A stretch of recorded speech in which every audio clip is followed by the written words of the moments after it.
Hi everyone, welcome back to my another vlog. ಇದು ಭಾನುವಾರದ vlog ಆಗಿರುತ್ತೆ. ಈ ವಿಡಿಯೋಲಿ ಸಂಡೇ ಮಾರ್ನಿಂಗ್ ಟು ನೈಟ್ ರುಟೀನ್ನ ನೀವು ನೋಡಬಹುದು. ವಿಡಿಯೋ ಇಷ್ಟ ಆದರೆ ಲೈಕ್ ಮಾಡಿ ಮತ್ತು ಸಬ್ಸ್ಕ್ರೈಬ್ ಮಾಡಿ. ನಿಮ್ಮ ಫ್ರೆಂಡ್ಸ್ ಆ್ಯಂಡ್ ಫ್ಯಾಮಿಲಿಗೂ ಕೂಡ ಶೇರ್ ಮಾಡಿ.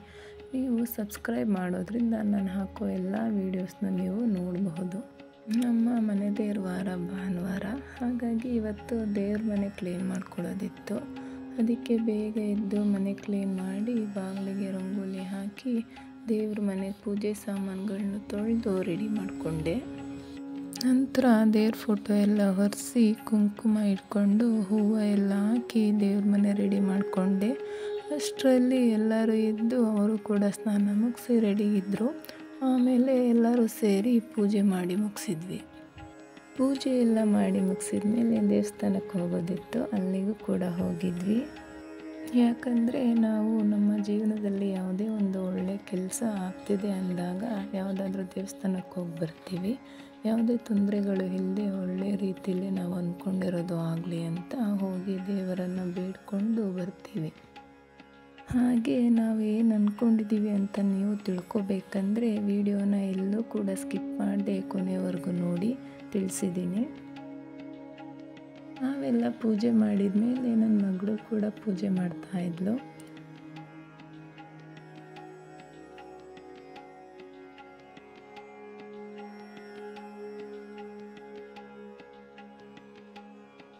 ಎಲ್ಲ ಮುಗಿಸಿ ದೇವಸ್ಥಾನಕ್ಕೆ ಹೋಗೋ ಅಷ್ಟರಲ್ಲಿ ಟೈಮ್ ಸುಮಾರು 10:30 ಆಗೋಗಿತ್ತು. ಹಾಗಾಗಿ ಮನೆಯಲ್ಲಿ ತಿಂಡಿ ರೆಡಿ ಮಾಡೋಕ್ಕೆ ಆಗಿರಲಿಲ್ಲ. ಹಾಗೆ ಹೋಗ್ತಾ ದಾರಿಲಿ ತಿಂಡಿ ತಿಂದ್ಕೊಂಡು ದೇವಸ್ಥಾನಕ್ಕೆ ಹೊರಟ್ವಿ. ಹಾಗೆ ಈ ನಮ್ಮ ಕಾರಲ್ಲಿ ಇದು ನಮ್ಮ ಲಾಸ್ಟ್ ಡ್ರೈವ್ ಕೂಡ ಆಗಿತ್ತು. ಇವಾಗ ದೇವಸ್ಥಾನಕ್ಕೆ ರೀಚ್ ಆದ್ವಿ. ನಮ್ಮ ಮನೆಯಿಂದ ಇಲ್ಲಿಗೆ ಬರೋದಕ್ಕೆ ಸುಮಾರು 30 to 40 ಮಿನಿಟ್ಸ್ ಬೇಕಾಗುತ್ತೆ. ನಾವು ಬಂದಿರೋ ದೇವಸ್ಥಾನ ಯಾವುದಂದರೆ ಶ್ರೀ ಬಂಡೆ ಮಹಾಕಾಳಿ ಅಮ್ಮನವರ ಸನ್ನಿಧಿ. ಈ ದೇವಸ್ಥಾನದಲ್ಲಿ ಯಾವಾಗಲೂ ಜನ ರಶ್ ಇದ್ದೇ ಇರ್ತಾರೆ. ಅದರಲ್ಲೂ ಹುಣ್ಣಿಮೆ, ಅಮಾವಾಸ್ಯೆ, ಶುಕ್ರವಾರ, ಮಂಗಳವಾರ, ಭಾನುವಾರ ಹಾಗೆ ಯಾವುದಾದ್ರೂ ಸ್ಪೆಷಲ್ ಡೇ ಇದ್ರಂತೂ ತುಂಬಾ ಜನ ಇರ್ತಾರೆ. ಮಕ್ಕಳನ್ನ ಕರ್ಕೊಂಡು ಹೋಗೋಕ್ಕೆ ಆಗೋಲ್ಲ, ಅಷ್ಟು ರಶ್ ಇರ್ತಾರೆ. ದೇವಸ್ಥಾನದ ಗರ್ಭಗುಡಿ ಒಳಗೆ ಯಾವುದೇ ರೀತಿ ಫೋಟೋ ಆಗಲಿ ವಿಡಿಯೋ ಆಗಲಿ ತೆಗಿಯೋ ಹಾಗಿರಲಿಲ್ಲ. ಹಾಗಾಗಿ ಇಲ್ಲಿ ಯಾವುದೇ ವಿಡಿಯೋನೂ ಕೂಡ ನಾನು ಹಾಕಿಲ್ಲ. ನಾವು ಒಳಗೆ ದರ್ಶನ ಮಾಡಿ ಬಂದಮೇಲೆ ಹೊರಗಡೆ ಉತ್ಸವಕ್ಕೆ ಅಂತ ದೇವಿನ ಈ ರೀತಿ ಹೂವಿನ ಅಲಂಕಾರ ಮಾಡಿದರು. ಗರ್ಭಗುಡಿ ಒಳಗಡೆ ಇರೋ ದೇವಿಗೂ ಕೂಡ ಇದೇ ರೀತಿ ಅಲಂಕಾರ ಮಾಡಿರ್ತಾರೆ.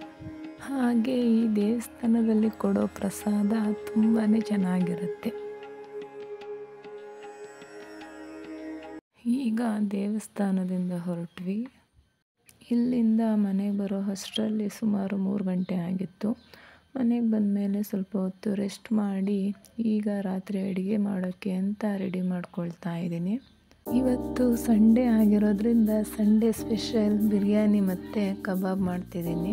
ಮೊದಲಿಗೆ ಬಿರಿಯಾನಿ ಮಾಡೋದಕ್ಕೆ ಏನೆಲ್ಲ ಬೇಕೋ ಅದನ್ನೆಲ್ಲ ಎತ್ತಿಡ್ಕೊಳ್ತಾ ಇದ್ದೀನಿ. ಇವಾಗ ಇಲ್ಲಿ ಮಸಾಲೆ ರುಬ್ಬೋದಕ್ಕೆ ಏನೇನು ಬೇಕೋ ಅದನ್ನೆಲ್ಲ ರೆಡಿ ಮಾಡ್ಕೊಂಡಿದ್ದೀನಿ.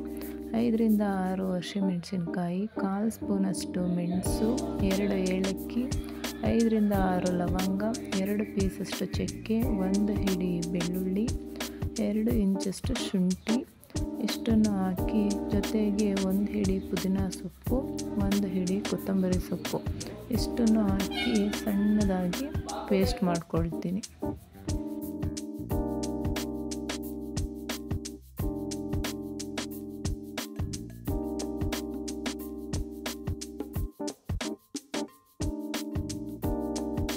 ಇವಾಗ ಮಸಾಲೆ ಕೂಡ ರುಬ್ಬಿದ್ದಾಗಿದೆ ನೋಡಬಹುದು. ನಂತರ ಇಲ್ಲಿ ಈರುಳ್ಳಿ, ಟೊಮ್ಯಾಟೊ ಕಟ್ ಮಾಡಿಕೊಂಡು ಜೊತೆಗೆ ಮೆಂತ್ಯ ಸೊಪ್ಪನ್ನು ಚೆನ್ನಾಗಿ ತೊಳೆದು ಸಣ್ಣದಾಗಿ ಕಟ್ ಮಾಡ್ಕೋತೀನಿ. ಇದ್ರ ಜೊತೆ ನೀವು ಪಾಲಕ್ ಸೊಪ್ಪಿದ್ರೂ ಕೂಡ ಅದನ್ನು ಹಾಕ್ಕೊಳ್ಬೋದು. ಅದು ಹಾಕೋದ್ರಿಂದ ಬಿರಿಯಾನಿಗೆ ಒಂದು ಒಳ್ಳೆ ಗ್ರೀನ್ ಕಲರ್ ಬರುತ್ತೆ.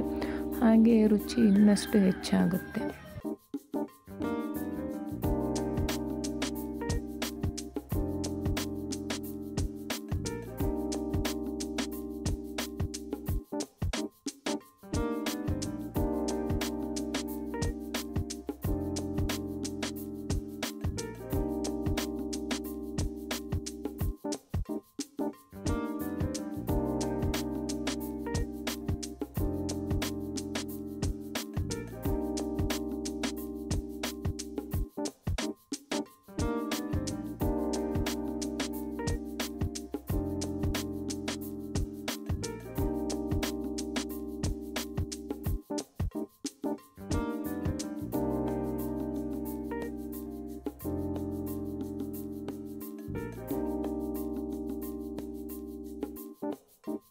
ಎಲ್ಲನೂ ಕಟ್ ಮಾಡಿ ರೆಡಿ ಮಾಡ್ಕೊಂಡ್ಮೇಲೆ ಇಲ್ಲಿ ಅಕ್ಕಿನೂ ಕೂಡ ಚೆನ್ನಾಗಿ ತೊಳೆದು ನೀರಲ್ಲಿ ನೆನೆಸಿಡ್ತಿದ್ದೀನಿ.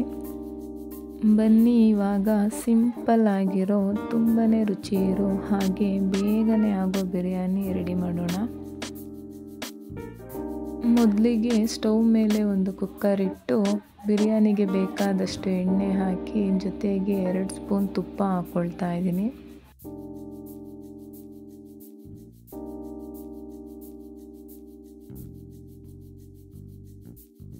ಎಣ್ಣೆ ತುಪ್ಪ 2 ಚೆನ್ನಾಗಿ ಕಾದ್ಮೇಲೆ ಇಲ್ಲಿ ತೋರಿಸ್ತಿರೋ ಪದಾರ್ಥಗಳನ್ನ ಹಾಕ್ಕೊಳ್ತಾ ಇದ್ದೀನಿ. 2 ಪಲಾವ್ ಎಲೆ, 2 ಪೀಸ್ ಚಕ್ಕೆ, 3 ಲವಂಗ, 2 ಏಲಕ್ಕಿ, 1 ಸ್ಪೂನ್ ಸೋಂಪು, 1 ಸ್ಪೂನ್ ಶಾಹಿ ಜೀರಿಗೆ, 2 ಮರಾಠಿ ಮೊಗ್ಗು, 2 ಸ್ಟಾರ್ ಹೂವು ಇಷ್ಟನ್ನು ಹಾಕಿ ಫ್ರೈ ಮಾಡಿ ನಂತರ ಕಟ್ ಮಾಡಿಟ್ಟಿರೋ ಈರುಳ್ಳಿ ಹಾಕಿ ಚೆನ್ನಾಗಿ ಫ್ರೈ ಮಾಡ್ಕೊಳ್ತೀನಿ.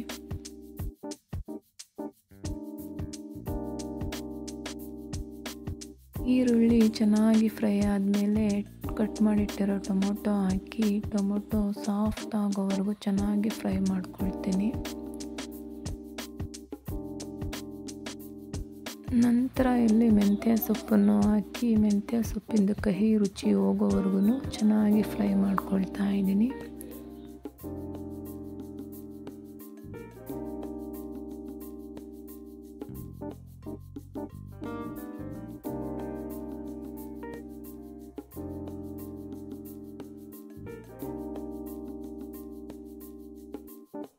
ಸೊಪ್ಪು ಚೆನ್ನಾಗಿ ಫ್ರೈ ಆದಮೇಲೆ ಚಿಕನ್ ಹಾಕಿ ಸ್ವಲ್ಪ ಉಪ್ಪು ಮತ್ತು ಅರಿಶಿನ ಹಾಕಿ ಫ್ರೈ ಮಾಡಿ ಮುಚ್ಚಳ ಮುಚ್ಚಿ ಸ್ವಲ್ಪ ಹೊತ್ತು ಬೇಯಿಸ್ಕೊಳ್ತೀನಿ.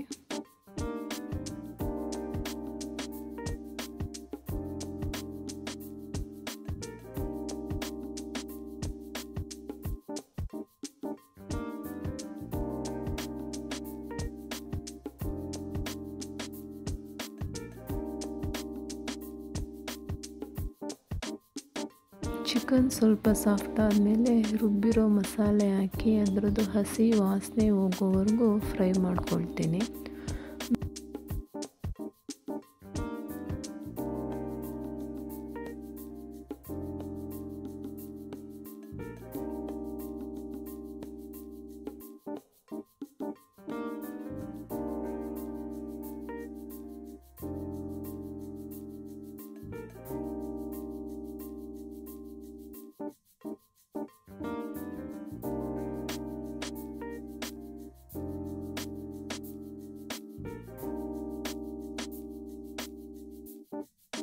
ಚೆನ್ನಾಗಿ ಫ್ರೈ ಆದಮೇಲೆ 2 ಸ್ಪೂನ್ ಬಿರಿಯಾನಿ ಪೌಡರ್ ಮತ್ತು ಒಂದು ಅರ್ಧ ಕಪ್ ಆಗೋಷ್ಟು ಮೊಸರು ಹಾಕಿ ಚೆನ್ನಾಗಿ ಮಿಕ್ಸ್ ಮಾಡ್ಕೊಳ್ತೀನಿ.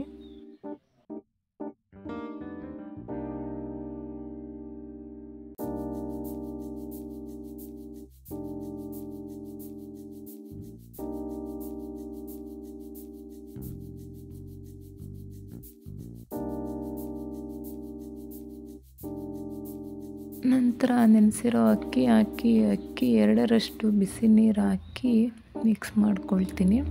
ನಾನಿಲ್ಲಿ ಬಿಸಿನೀರನ್ನ ಕಾಯಿಸಿಟ್ಕೊಂಡಿದ್ದೆ. ಬಿಸಿನೀರು ಹಾಕೋದ್ರಿಂದ ಬಿರಿಯಾನಿ ಬೇಗ ಆಗುತ್ತೆ.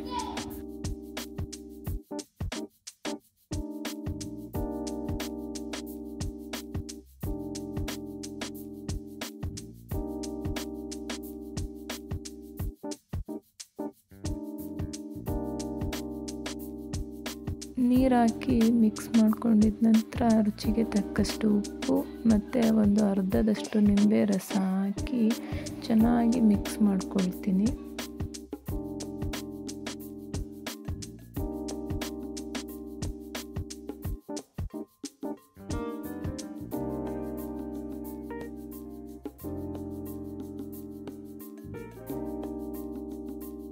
ಚೆನ್ನಾಗಿ ಮಿಕ್ಸ್ ಮಾಡಿ ಈ ರೀತಿ ಕುದೀತಿರೋವಾಗ ಕುಕ್ಕರ್ ಮುಚ್ಚಳ ಮುಚ್ಚಿ 1 ವಿರಲ್ ಬರ್ಸಿದ್ರೆ ಸಿಂಪಲ್ ಆ್ಯಂಡ್ ಟೇಸ್ಟಿ ಆಗಿರೋ ಬಿರಿಯಾನಿ ರೆಡಿ ಆಗುತ್ತೆ.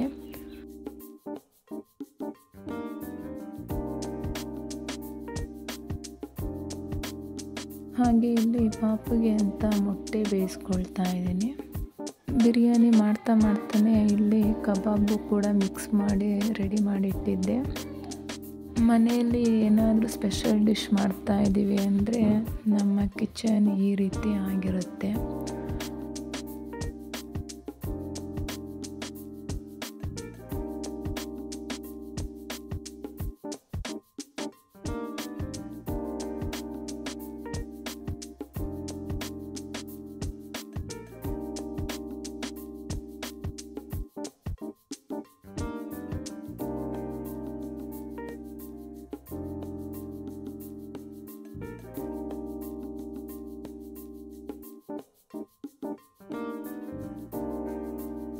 ಇವಾಗ ಇಲ್ಲಿ ಪಾತ್ರೆ ಎಲ್ಲ ತೊಳೆದು ಸ್ಲ್ಯಾಬ್ ಎಲ್ಲ ಕ್ಲೀನ್ ಮಾಡಿಕೊಂಡೆ.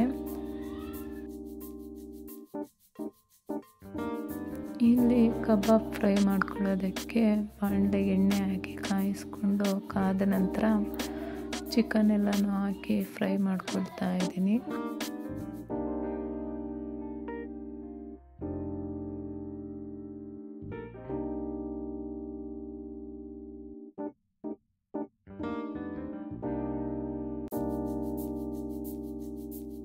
ಕೊನೆಗೆ ಇಲ್ಲಿ ಕಬಾಬ್ ಕೂಡ ರೆಡಿ ಆಯಿತು. ಇದಾಗಿತ್ತು ಇವತ್ತಿನ ಸಂಡೇ ಸ್ಪೆಷಲ್ ಡಿನ್ನರ್. ವಿಡಿಯೋ ಇಷ್ಟ ಆದರೆ ಲೈಕ್ ಮಾಡಿ, ಸಬ್ಸ್ಕ್ರೈಬ್ ಮಾಡಿ, ವಿಡಿಯೋನ ನೋಡಿ ಸಪೋರ್ಟ್ ಮಾಡಿ. Thank you for watching.